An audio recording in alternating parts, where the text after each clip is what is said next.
Cindy, are you going to mute everyone or am I going to mute? I'll just go ahead and mute. All right, so we're going to go ahead and get started. Yep, we're going to mute. And here we go. Maybe. We do still have some people that are checking in. I see them coming in through the waiting room. But really, today's session that we're going to be going over is Crushing It, Actionable Strategies for Today's Social Media Branding, and what you really need to do to break through the noise. And boy, is it noisy right now. I am telling you, social media is, sometimes it's a little hard to follow. I feel like I'm in a ping pong match. It's just going very quickly. So we're just kind of breeze through this. We've got 30 minutes together, and I hope that you will find this very informative. And again, I will pause to ask some questions or hear some of your thoughts. But before I get started, I really want to see what platform you guys are in. So I'm going to launch a poll here, and it's going to say, what are you using? What is the #1 tool out of these 4 that you use? So if you all would just take a moment and answer.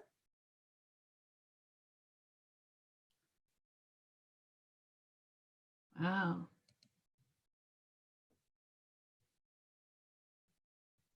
Almost that. You're doing good.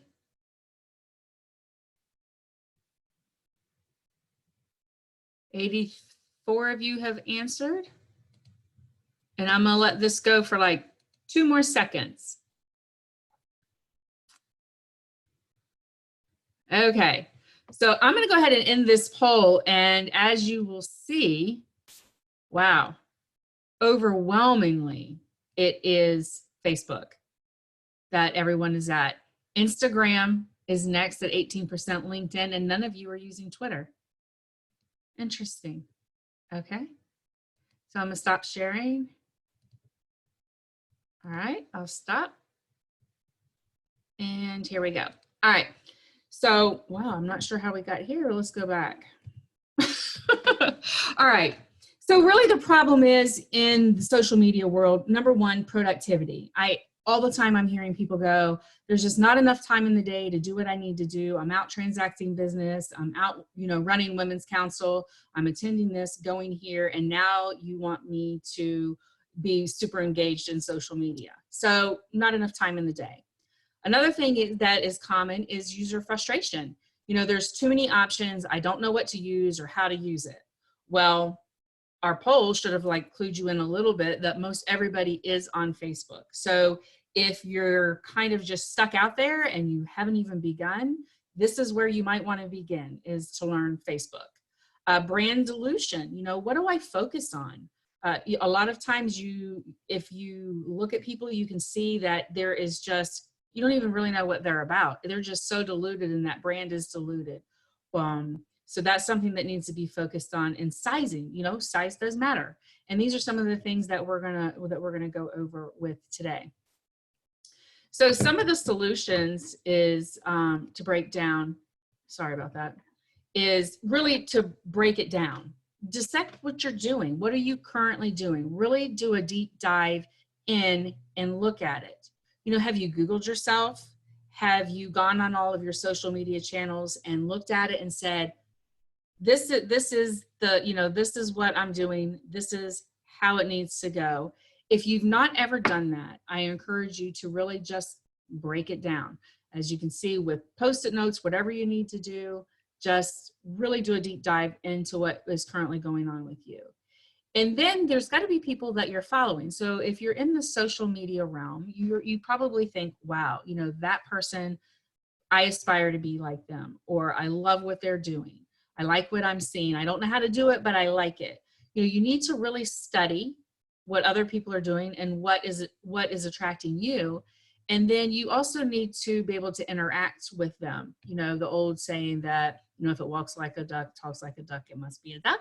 Well, it's kind of the same thing on your social media, because not only is your social media realm a brand, but you as a person are a brand as well. So that's something when you're breaking it down and you're studying, is that you're also looking towards yourself.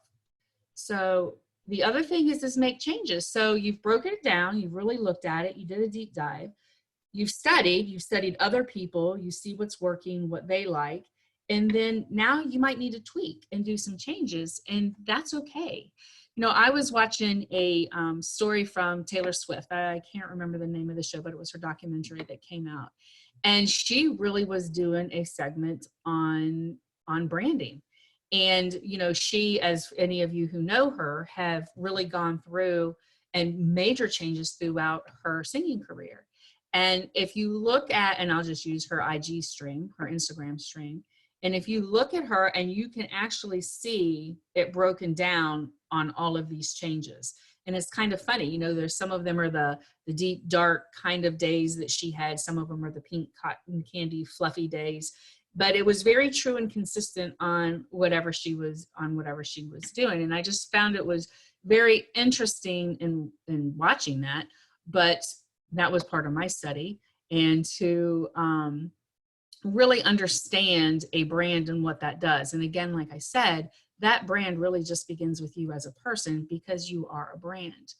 Now, some of the things you've got to be careful with when you are out in the social media world, and you know that, you know, all this noise is going on, is just doing too much, trying to splatter yourself everywhere.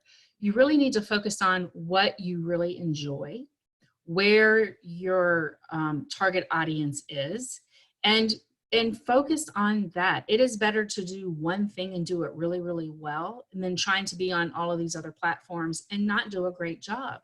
So, and that's kind of with anything in life. So be careful, don't do too much, and don't overextend your brand. You need to have a focus of what that brand is.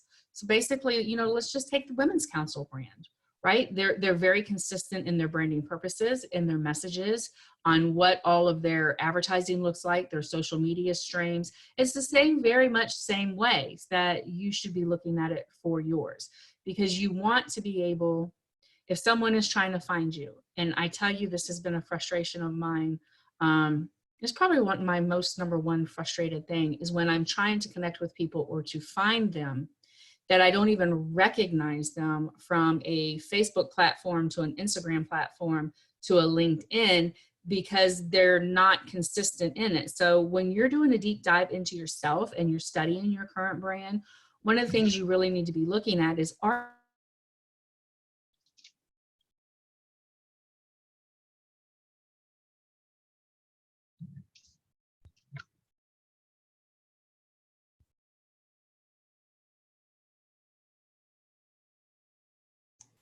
you know, are you evolving with what your consumers are wanting?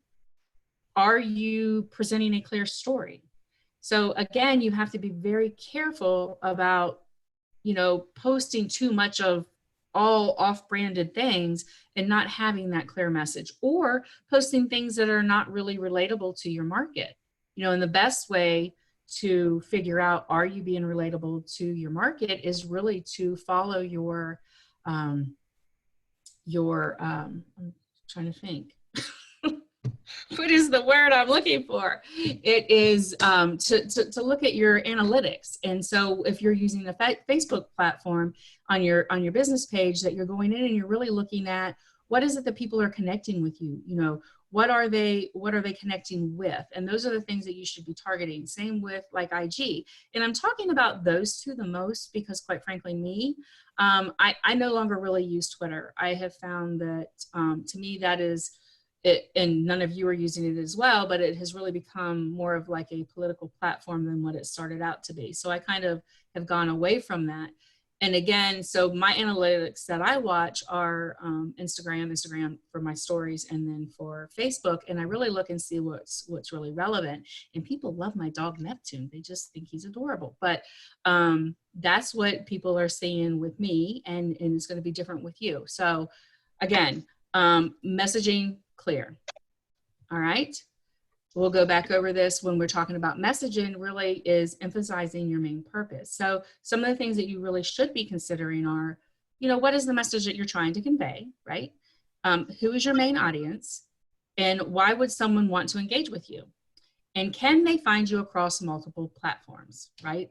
Like I was saying before, that it's very hard if you're not using the same picture or the same logos to find you, because there are a lot of people that might have your name. And then, are you using the same hashtag? And hashtags are extremely important. You know, it's been said that you should be using the same hashtags on every, if you're Instagram post that you're making. You know, really what you should probably do is get them all out, and then you can just copy and paste them in and drop them, so you're not having to redo them over and over and over. But you should be using the same hashtag. Like mine, sold on Regina. So if you ever need to find me, it's completely across the board, from website to Facebook to sold on.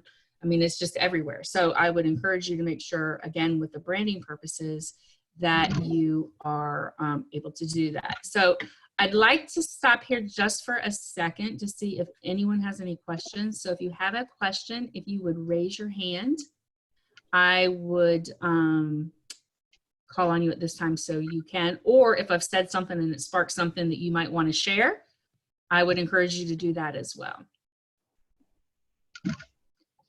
Okay. All right, Sabrina, I am going to, oh, I just lost you. Cindy, are you doing this or am I going to do this?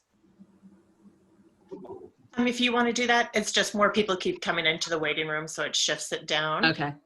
All right. So I'm going to call on Sabrina Walters from Scottsdale, Arizona. And Sabrina, I'm trying to kind of unmute you. I unmuted myself. I know this sounds really crazy, but I'm not totally understanding exactly what the hashtags do. Okay.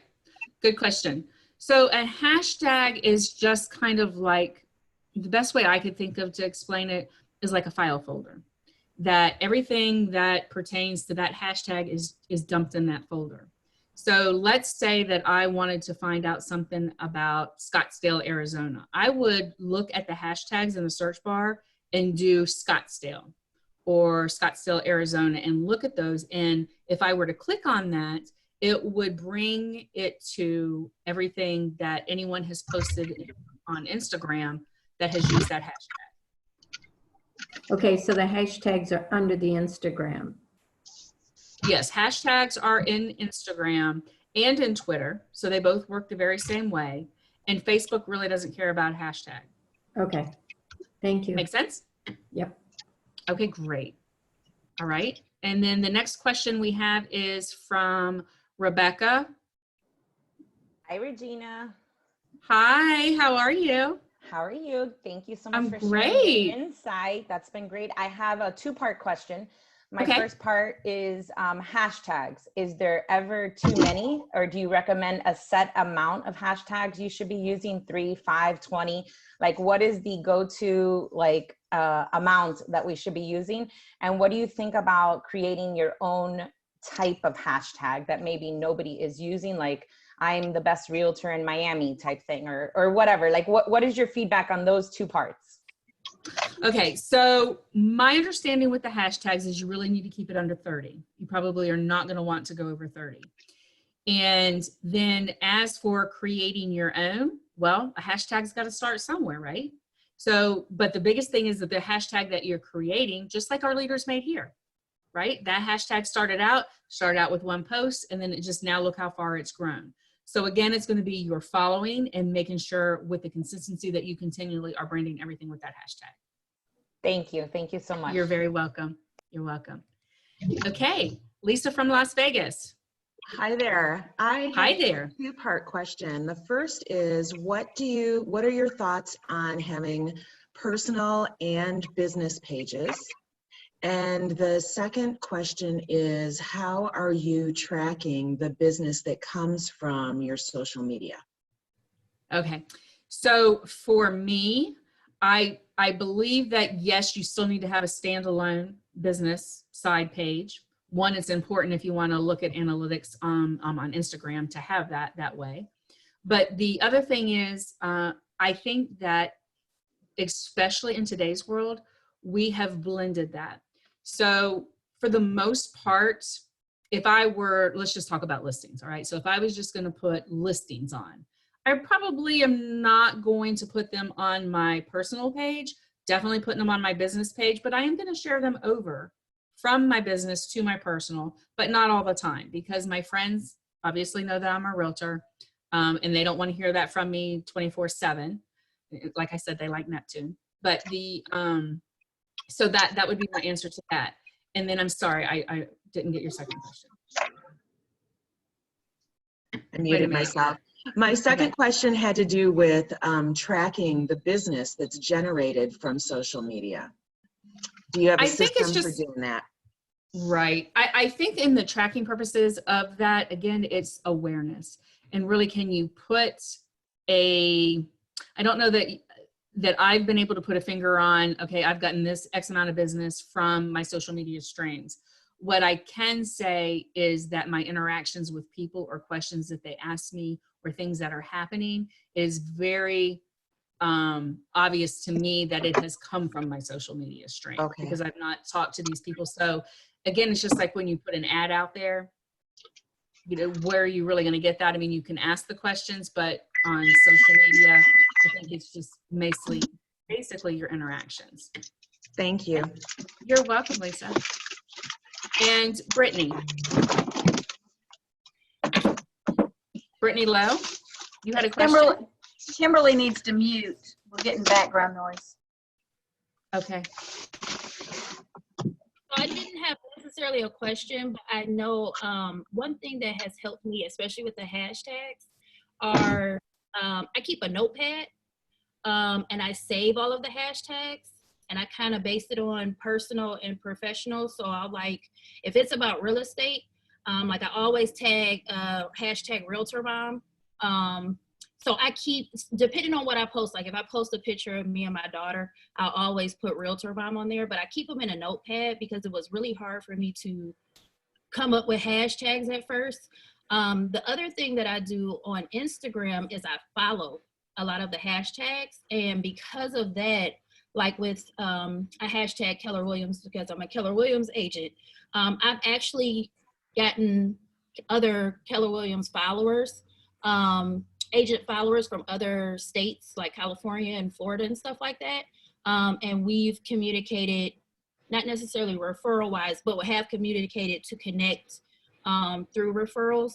So I was going to say maybe that might help to generate, instead of having to figure out what hashtags you use all the time, to save the hashtags you use the most so that you can just go in when you post and you can just copy and paste. The one question I kind of did have is I have my Instagram page is a business page, but I do use personal because I was always told don't always post about just real estate. Put some personal things on there so that people can see that you're actually a real person. I am able to track my viewings and people who viewed my page or how many viewings have come to my page. So what do you think about that? Because I don't have a separate business page and personal page. It's a lot to manage, so I just keep them both. I don't post much personal, but I try to have a nice little balance in there, I guess. Mm-hmm. Well, I guess my question would be, do you use both Facebook and Instagram? Yes.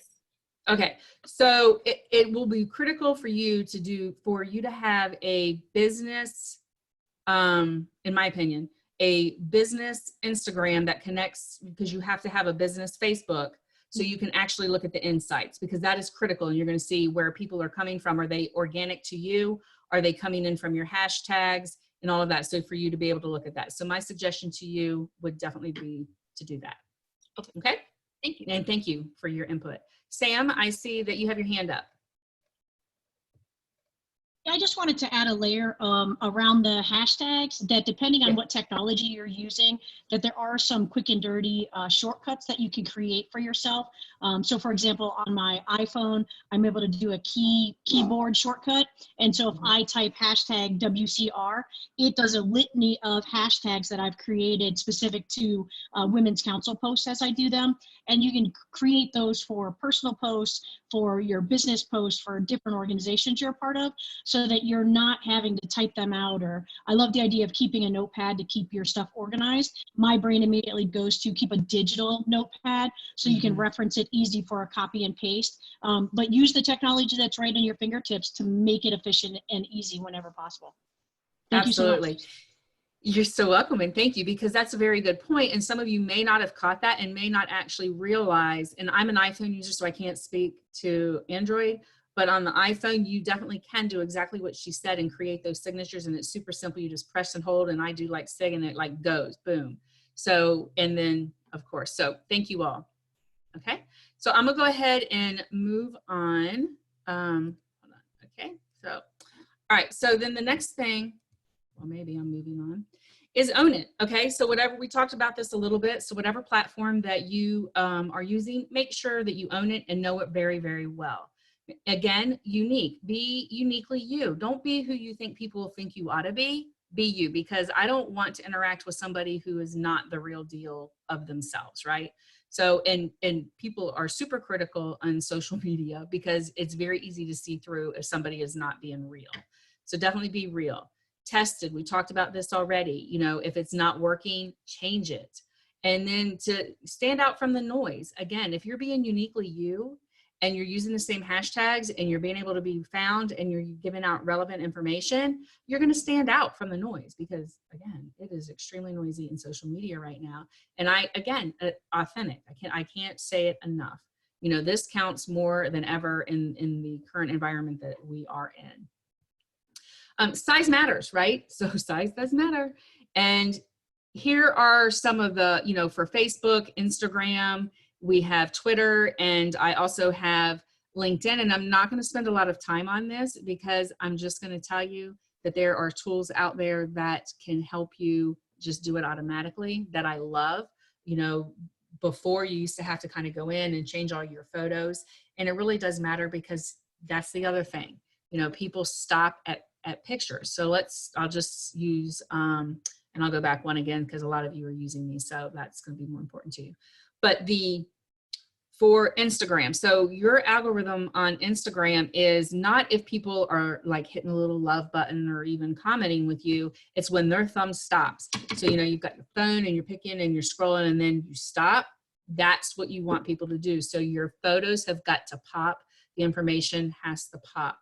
And you can just, you know, Google, dive in, who's making you stop? What is it that you're stopping on? Why are you stopping and looking at these things? These are the things when I tell you that you need to go back in and study, these are the things that you should be looking at. Facebook, again, you know, you need to be doing live video. If you're not doing live video, it's very tough for you to like be coming to that top of that front.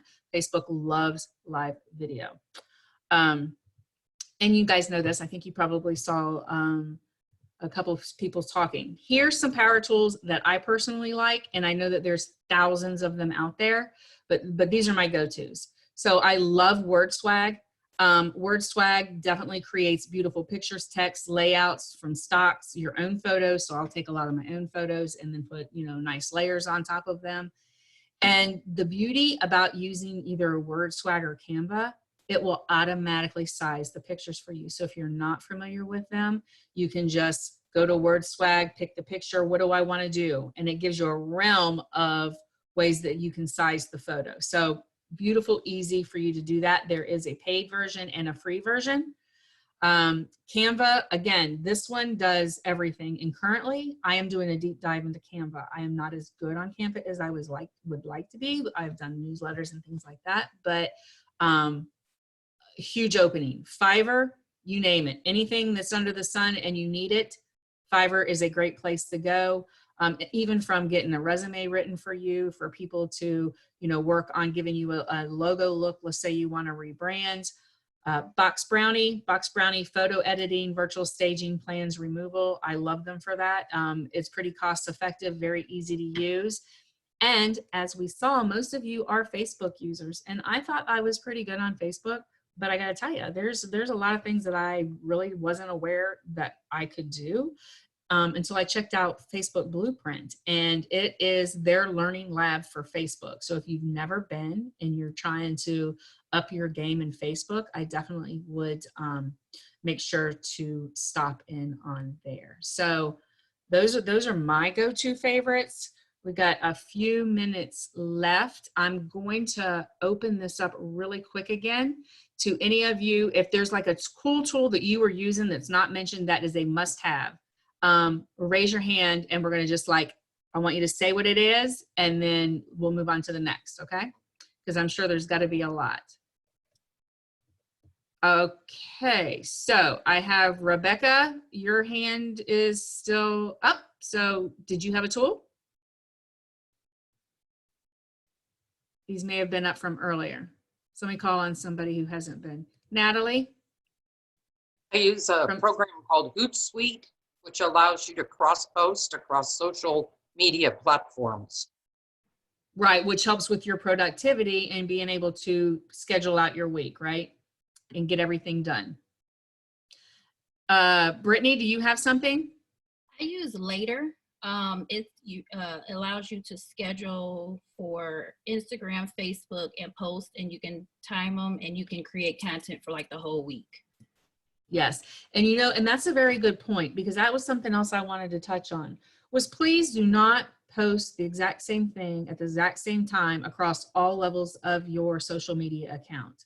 Because then you're not going to get so if I saw you on Facebook and then I see you on IG and you did the exact same thing, I'm not stopping and looking, I'm scrolling, right? So again, be cognitive, I mean, you can still post the same stuff, just don't do it at the same time and put it in different areas and different platforms of it. Okay, next tool. Anybody, let me see, who do we got? Trying to see.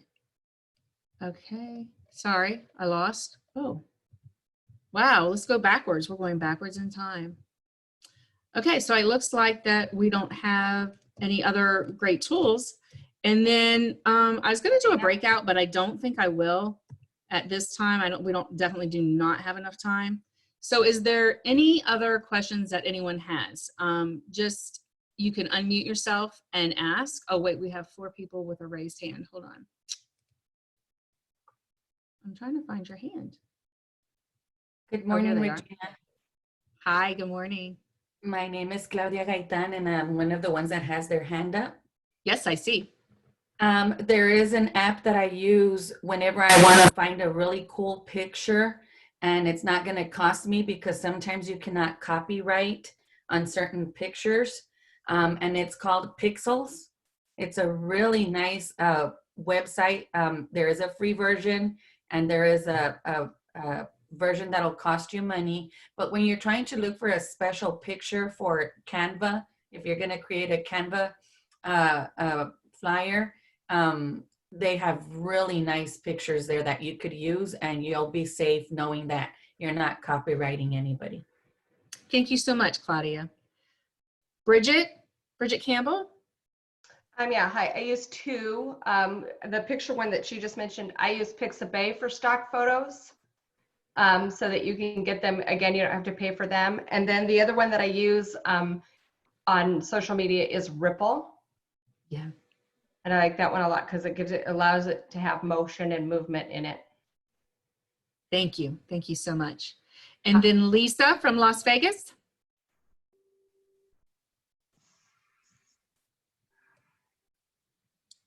Lisa? I don't think I had my hand raised. I'm so sorry.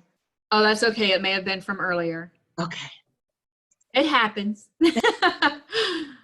Anyone else? Elisa Little. I don't have a tool question. I have just a general question. So Okay. in our company, it's just me and my mom. We're just a kind of a duo company, but we're not a team. So I haven't broken out and branded myself individually. I've kind of just kept it all under our company profile, you know, advertising me and my mom separately, but also together. Do you think there's a benefit of me breaking out and getting my own page and kind of separating that marketing? Well, let me ask you this. Is your goal to set a brand for yourself and you are a standalone agent outside of your company? So of course you have your company branding, right? Which is going to be consistent across the board for your company. But then you and your mom are individual agents and you are operating as individual agents.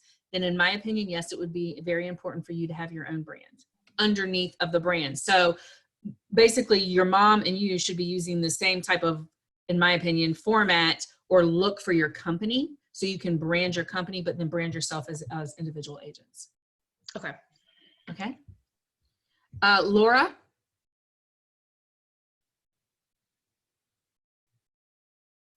Laura? Okay, gonna move on to Jana Powell from Arizona. Hi, can you hear me? Yeah, can hear you great. Okay, I was just gonna make a little comment. I know a lot of people are struggling with their virtual backgrounds and trying to find high definition photos and different things. The Picabay and the Pixels, those are like awesome spots to find virtual backgrounds. Oh, good, thank you. Who else? Let's see. I have a question. I'm Michelle Gutting. Hi, Michelle. She was talking about the mother-daughter thing and doing her own. And my daughter is on a team with me. We're under Remax Savannah, but we kind of do it together. So my question is, if the goal down the road is for her to take over my business, should we then keep it together rather than splitting separately? You're actually, in my opinion, would be almost like a phase in for her. So if you have a target date to where you know when you are really stepping back and your daughter is moving forward and taking the lead on this, that you can actually start doing transitional pieces. So for right now, maybe it's you and her side by side, you know, and then a little bit more and more you are backing out and she is moving forward, like making yourself smaller and her bigger until the fact that where she's really out there. And then, you know, it will be very, I think, important to your brand for her, as well as that you are introducing her into that session. So if there's no like end goal in mind, we're just basically a team and it's the two of us. And this is like a way down the road thing. Should she have her own at this point in time, or should we? No, I think I would, if it were me, Michelle, I would just continue the co-brand of you two, that everything that goes out has that co-brand, because I would imagine if you have a good team going and with the clientele, that you're not going to want that brand to stop, and that name is going to continue to move forward with that team name. So I wouldn't worry that much about it. You're just really going to focus on your team name, because even if you're not there 100%, you might still be a referral agent down the in the future and still be part of that team name. So I would just be cognitive of what that team name is moving forward when you're branding. Okay. All right, we call ourselves the Gutting Group. Well, there you go. Simple. That's good. I think that would be a great brand, and I would just encourage you to continue that brand. Okay. All right. Okay. It has been great seeing you guys. I hate to run, but I have been told that we need to start and stop on time, and we're 3 minutes over. So thank you all so much for attending, and I look forward to seeing you around, and have a fabulous day. Bye. Thank you, Regina. Thank you so much. Thanks, Regina. Bye. Thank you. Thank you for coming. Good to see you.